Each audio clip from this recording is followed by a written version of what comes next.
Сәлеметсез, эфирда татарлар тапшыруы. Хөрмәтле тамашачыларыбыз, бүген сезгә махсус чыгарылыш тәкъдим итәбез. Һәм ул мәгариф темасына багышланган. Россия Федерациясының 28 төбәгендә татар мәктәпләре эшли. 1100-дән артык белем йорты дигән сүз бу. Әлеге мәктәпләрдә ана теле һәм әдәбият уку планына кертелгән. Шул ук вакытта күп кенә җирлекләрдә татар теле факультатив түгәрәкләрдә өйрәтелә. Шулай ук татар милли үзәкләре, мәчетләр каршында якшәмбе мәктәпләрендә укытыла. Читтә яшәүче милләттәшләребезгә татар мәктәпләренә даими рәвештә булышу, укытучыларга методик ярдәм күрсәтү, сәләтле укучыларыбызны таныту, барлау, үстерү Татарстан Республикасы Мәгариф һәм фән министрлыгының иң төп эш юнәлешләренең берсе. Татарстан Республикасы Мәгариф һәм фән министрлыгының төбәкләр белән эшли торган аерым бер бүлеге бар. Без аның җитәкчесе Гөлия Фәргать кызы Мусина белән очрашып әңгәмә кырдык. Сүзне иң элек әсбаплар темасыннан башладык. Бүген Татарстан Республикасы Фәннәр академиясе тарафыннан татар төркемнәре һәм татар мәктәпләре, шулай ук рус телле балалар өчен сәлам дәреслекләре эшләнелгән. Хәзерге вакытта аларны федераль исемлеккә кертү буенча эш алып барыла. Россия Федерациясы мәктәпләрен ел сайын без дәреслекләр белән тәэмин итәбез. Әйтергә кирәк, безнең хәзерге вакытта 89 дәреслек федераль исемлеккә кертелгән татар теле һәм әдәбияты дәреслекләре, һәм без ел сайын татар мәктәпләрен әлеге дәреслекләр белән тәэмин итәбез. Ул безнең дәүләт программалары нигезендә тормышка ашырыла. Быел гына да без 6 миллионлык 18 меңнән артык дәреслек бүлеп бирелде татар теле һәм әдәбияты дәреслеге. Әлеге дәреслектәр безнең ул федераль исемлеккә кертелгән. Шуңа күрә ул Россия Федерациясында да, Татарстан Республикасында да әлеге дәреслекләр белән кулланалар. Безнеке бигрәк тә күбрәк тә инде безнең татар төркемнәре дәреслекләре белән эшлиләр безнең Россия Федерациясе мәктәпләре. Шул ук вакытта безнең эшлиләр рус балалар рус телендә сөйләшә аралаша торган. Чөнки әйтергә кирәк, безнең мәсәлән бар татар мәктәпләре шәһәрләрдә бар, безнең шәһәр үзәкләрендә. Алар бит балалар теге камил татар телен белмәгән күрә, без инде аларга рус телендә белем бирүче балалар өчен дәреслекләр тәкъдим итәбез.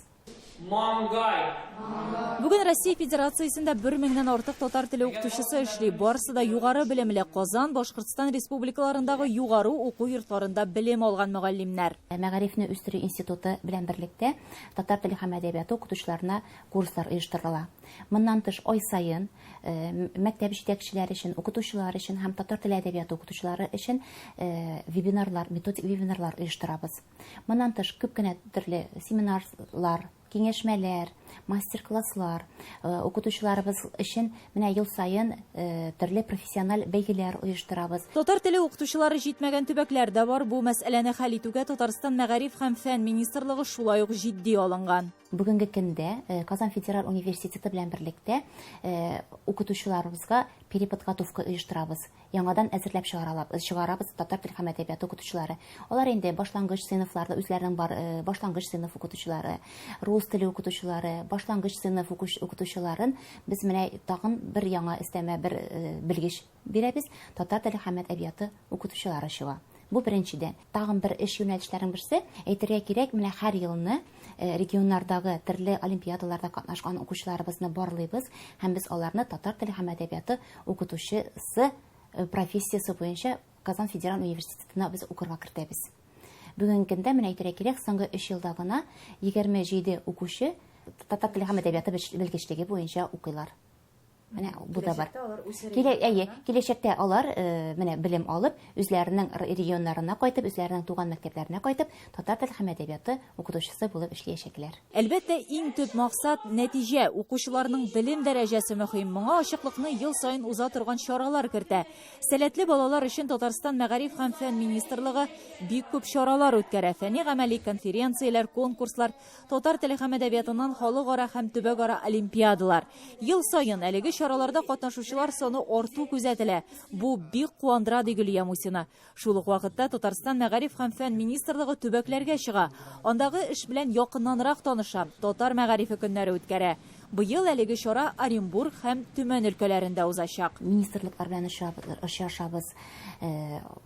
Төрле мастер-класслар үткәрәбез, мәктәпләрдә булабыз, әти-әниләр белән очрашабыз. Әйтергә кирәк, безнең хәзерге вакытта Татарстан Республикасы Мәгариф министрлыгы белән регионнардагы министрлыклар белән килешүләр төзелгән. Ул безнең 35 килешү бүгенгендә. Менә шушындый чараларга чыккач, без яңартабыз әлеге килешүләрне, һәм менә шушы килешүләрнең һәрберсенә дә укучыларга татар телен укытырга мөмкинлек тудыра дигән аерым бер матдә. Һәм без менә шушы матдәләрне һәр вакытта да кертергә тырышабыз. Моннан тыш без алып барабыз үзебезнең татар теле һәм әдәбият укытучылары, мәктәп директорлары, мәгариф бүлеге идарәләре җитәкчеләрен алып барабыз. Казан федераль университеты, мәгарифне үстерү институты галимнәре белән чыгып, укытучыларыбыз алдында чыгыш ясап, төрле тематика, методика семинарлар үткәрәбез. Алдынгы укытучыларыбыз мастер-класслар күрсәтәләр һәм әлбәттә инде мәгариф идарәләре белән берлектә, мәктәпләр белән берлектә килешүләр төзелә. Эшләр өчен шартлар бар, иң мөһиме теләк булсын. Гөлия Садыкова, Татарлар, Казан. Ульяновский өлкәсендәге 400-дән артык мәктәпнең нибары 130-ында гына татар телен дәресләрдә, түгәрәк һәм факультативларда өйрәнәләр. Бу хакта күптән түгел генә Төбәк татар мөхтәриятының башкарма комитеты утырышында хәбәр иттеләр. Шул уңайдан мөхтәрият җитәкчелеге бу күңелсез хәлне тикшерү һәм чаралар күрүне сорап, өлкә мәгариф министрына мөрәҗәгать иткән иде. Үтенечне карау озакка сузылмады. Татар телен укытмаучы район мәгариф бүлеге җитәкчеләрен һәм кайбер мәктәп директорларын министрлыкка чакырып, бу хәлгә ачыклык кертүне сорадылар. Анда яңгыраган фикерләрне Рамис Сафин да тыңлап кайтты. Конституция Российской Федерации. Статья 26. Каждый имеет право на пользование родным языком, на свободный выбор общения, воспитания, обучения. Өлкәнең мәгариф министрлыгында татар теле укытылмаган районнарның мәгариф идарәсе җитәкчеләре һәм мәктәп директорлары белән булган җитди сөйләшүне автономия рәисе урынбасары әнә шулай федераль кануннарны кабат искә төшерү, ягъни илик biz белән башлап җибәрде. Закон о языках народов Российской Федерации. Статья 2. Российская Федерация гарантирует всем народам, независимо от их численности, равные права на сохранение и развитие родного языка. Бүгенге көндә федераль дәүләт мәгариф стандартлары, кыскартып русча әйтсәк, ФГОС буенча мәктәпләрдә ана теле атнасына 1 сәгатьтән 3 сәгатькә укытылырга мөмкин. Ләкин директорлар аның иң азын сайлыйлар, яисә ата-аналар теләмиде бөтенләй дә укытмыйлар. У нас большинство родителей все-таки понимая, что их ждет государственная итоговая аттестация, они делают выбор в пользу русского языка. Что касается родного языка, ни одного заявления, ни одного вообще не было, хотя у нас 68 татар в школе учатся. На заявительной основе родной язык татарский у нас выбрали всего 3 человека, то есть 3 заявления поступило от родителей, что на изучение родного татарского языка. Но я с вами согласна, да, с родителями, с моей стороны, со стороны педагогического коллектива надо усилить работу. Шунысы кызганыч, кем әйтмешли, читер тиккән саф татар авылларында да ата-аналар балалар өчен туган тел дип рус телен сайлыйлар. Директорлар бу мөһим эштә йомшаклык күрсәтә. Есть школы, где вообще же получается директорский корпус у нас не прилагает никаких усилий даже к тому, чтобы у них появился учитель татарского языка. Вот это, мне кажется, проблема более существенная. Село Татарское, родители все заинтересованы, понимаете? И этого часа мало. То есть родители заинтересованы, они занимаются, они работают над этим. И пока мы говорим с вами, когда изменится на федеральном уровне, нужно делать сейчас. Потихоньку. Правильное предложение – обращение к родителям. Сергей Алексеевич хаклы, мәктәп директорлары татар теле укытуны оештырып, үзләренә өстәмә мәшәкать тудырмыйлар. Шуңа күрә дә җыелышларда ата-аналарга аларның хокуклары турында аңлатып торуны кирәк дип тә санамыйлар. Яисә ата-аналарга компьютерда алдан ук басылган гариза кәгазен бирәләр. Һәм менә шул гамәлләр белән алар нәкъ менә 2018 елның 3 августында кабул ителгән федераль законны бозалар да инде. Кадерле ата-аналар, игътибарлы булыгыз. Сезгә бирелгән әзер гариза кәгазендә баланың нинди ана телен сайлавы язылган булырга тиеш түгел. Буш урынга сез үз кулыгыз белән татар теле дип яза аласыз. Быелгы уку елында Ульяновск өлкәсе мәктәпләрендә 14560 татар баласы белем ала. Төбәкнең мәгариф һәм фән министрлыгы биргән мәгълүматлар буенча, шул 14000нән артык укучының 6000-е татар телен дәресләрдә яисә түгәрәк факультативларда үзләштерә. Министрлыкта булган җитди очрашуда кайбер директорлар татар телен укыту өчен кадрлар җитешмәүгә, махсус белеме белеме булган укытучылар булмауга сылтарга тырышты. Баксаң, аларның бу акланулары урынсыз булып чыкты. Ульяновский государственный педагогический университет готов подготовить учителей родного языка. Пусть проходят курсовую подготовку. Уважаемые директора, отправляйте учителей своих. Безнең елына берничә укытучыны без Казанга курсларга җибәрә алабыз. Һәр елны безнең укытучыларыбыз барып, тәҗрибә уртаклашып, үзләренең белемнәрен күтәреп кайталар. Желающие будут пройти переподготовку, переобучение, и все будет хорошо. Татарстан Республикасының Мәгариф һәм фән министрлыгы биргән мәгълүматлар буенча, моннан берничә ел элек Ульяновск өлкәсе татар теле укыту буенча 27 төбәк арасында беренче эшлектә бара иде. Соңгы 2 ел эчендә ул берничә баскычка түбән тәгәрәде.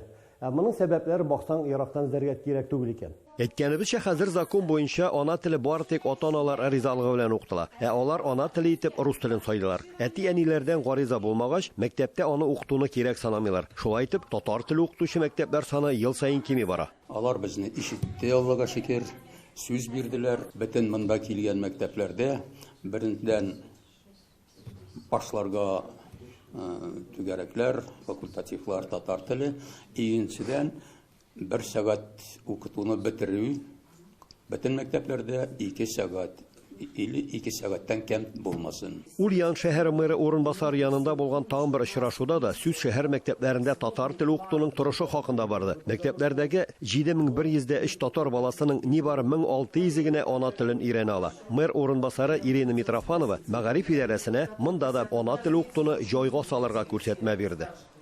Ульяновскидан Рамис Сафин, татарлар. 2010 елгы җанисәп мәгълүматлары буенча Көньяк Уралда татарлар саны 180 меңнән артык. Милләттәшләребез төбәкнең 88 авыл һәм шәһәрләрендә тупланып яши. Бүген аларның 10сында гына туган телне өйрәнү мөмкинлеге бар. Магнитогорск, Златоуст, Югары Уфалы шәһәрләрендә һәм Чибәркүл районының Бишкил авылында балалар татар телен түгәрәкләрдә өйрәнәләр. Чиләбенең 2 мәктәбендә һәм Чесмә районының Рәдүт авылында ул дәрестән тыш үткәрелә. Өлкәдә бары тик 3 мәктәптә генә татар теле дәрес итеп укытыла. Төбәктә милли мәгариф проблемалары һәм аның бүгенге хәлләре турында Гөлдар Хафизова сөйләр. Нәзәпетер районының Арыслан авылы мәктәбенең 90 еллык тарихы бар. 1965 елга кадәр биредә бары татар телендә генә укыталар. Бүген барлыгы 70 бала 1нче сыйныфтан башлап рус телендә белем ала. Татар теле фән буларак укытыла. Башлангыч сыйныфларда 2 сәгать, уртанчы сыйныфларда 3 сәгать, өлкән сыйныфларда 1 сәгать кенә әдәбият кына керә. Кечкенәләрне инде өйрәтү бик авыр, чит ил теленә өйрәткән кебек өйрәтәм инде. Чөнки гаиләдә, балалар бакчасында барысы да менә русча алып барыла, русча сөйләшәләр, һәм мәктәпкә дә менә шулай русча гына сөйләшеп киләләр. Уй районы Әмин авылы мәктәбендә Фәнүзә Бикулова татар телен 26 ел укыта. Хәзер татар теле 5нче класстан 9нчы класска тиклегенә кертелә. 1 сәгать. Таләпләр үзгәрми. Чиләбе өлкәсендә бер программа булсын иде татар теле һәм әдәбиятын укыту буенча. Яки вот системага салып, bütün мәктәпләрдә татар теле укыту торышын тикшереп, әнә шулай эшләсәләр, әйбәт булыр иде, җиңел дә булыр иде. Һәм олимпиада эшләрен, башка конкурс эшләрен аны шу система буенча үткәрерләр иде дип уйлыйм мин. Магнитогорскида татар телен укыту 2 түгәрәктә оештырылган. Берсе 20 елдан артык халыклар дуслыгы йортында эшли. Бу уку елында бирегә туган телне өйрәнү өчен кече төркемгә 10 бала килде.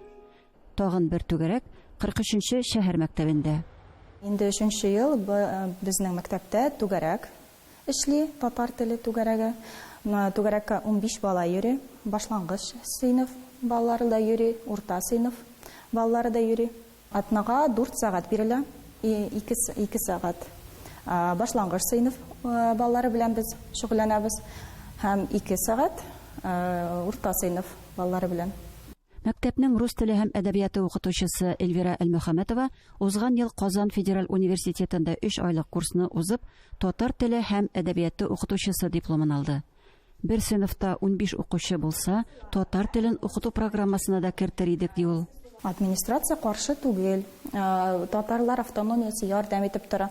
Әти-әниләре генә барсының да теләкләре юк. Әтәңләр икенче түгәрәк сайла, бию, җырмы шунда. Нигә кирәк ул сиңа татар теле дип йөритмәләр.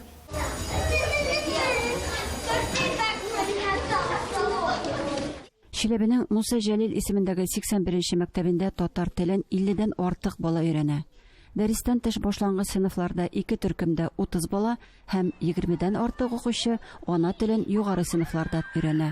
Дәрестән тыш укыту булса да, укытучылар балаларны олимпиадаларга әзерлиләр.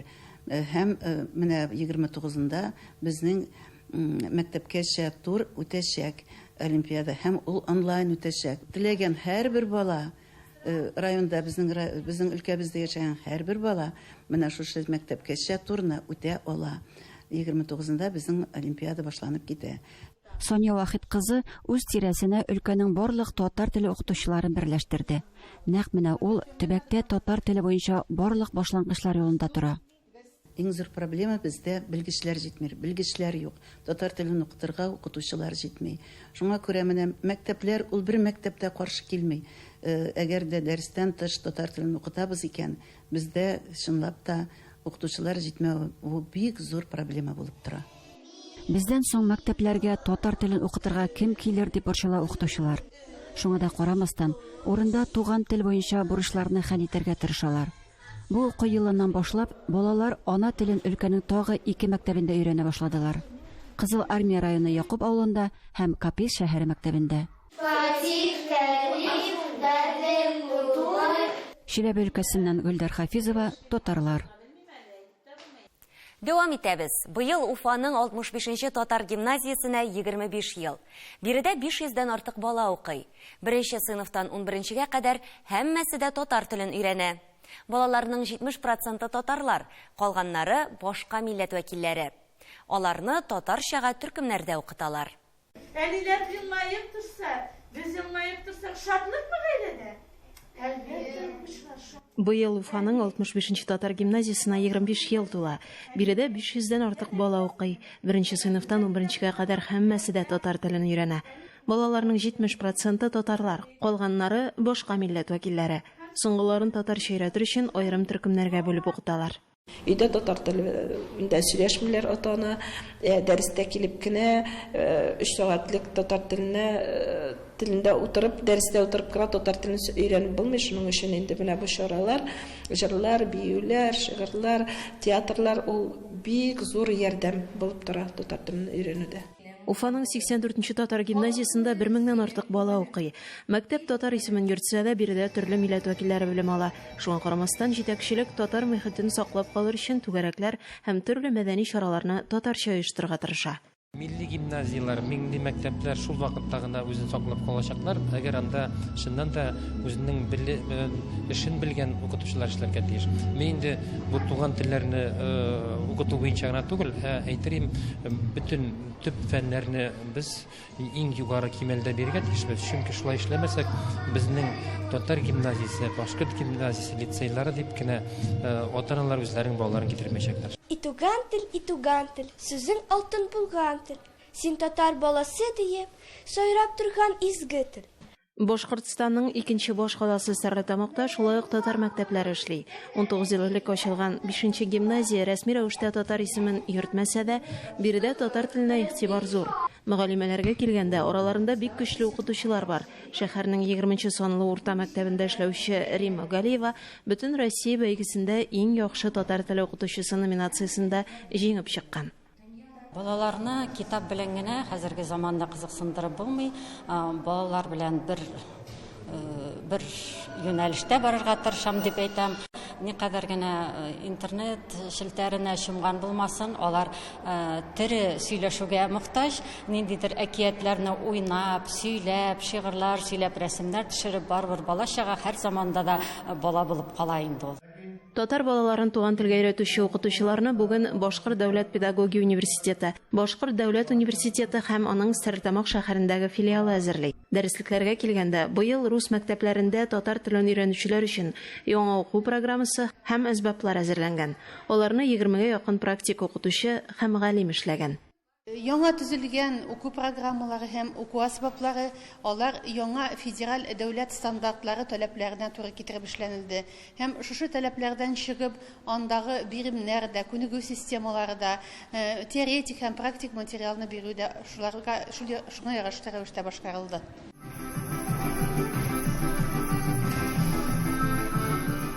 Төбәктә якшәмбе мәктәпләре уңышлы эшләп килә. Әйтик, 9 ел элек Уфада ачылган 2нче санлы татар якшәмбе мәктәбенә 30 бала йөрсә, бүген аларның саны 200дән арта. Быел шулай ук Нефтекама шәһәрендә башлангыч сыйныф балалары өчен белем полилингваль мәктәп ачылды. Бүген анда 104 бала татар телен тирәнтен өйрәнә. Башкортстаннан Миләүшә Латыйпова, татарлар. Татарстан мәгариф министрлыгы соңгы елларда республикадан читтә гомер итүче татар теле укытучылары һәм укучыларына шактый ярдәм күрсәтә. Мәктәпләргә бушлай дәреслекләр тарату, ел сайын Казанда татар теле укытучылары форумын уздыру, төбәкләр белән килешүләр төзү. Оренбург өлкәсе мәктәпләрендә татар теле һәм әдәбияты сәгатьләре аз, тәҗрибәле укытучылар җитми. Киләчәктә кадрлар проблемасы килеп чыгачак. Чөнки өлкәнең татар теле укытучыларын әзерләгән университет белән көллият бүлекләре күптән ябылды.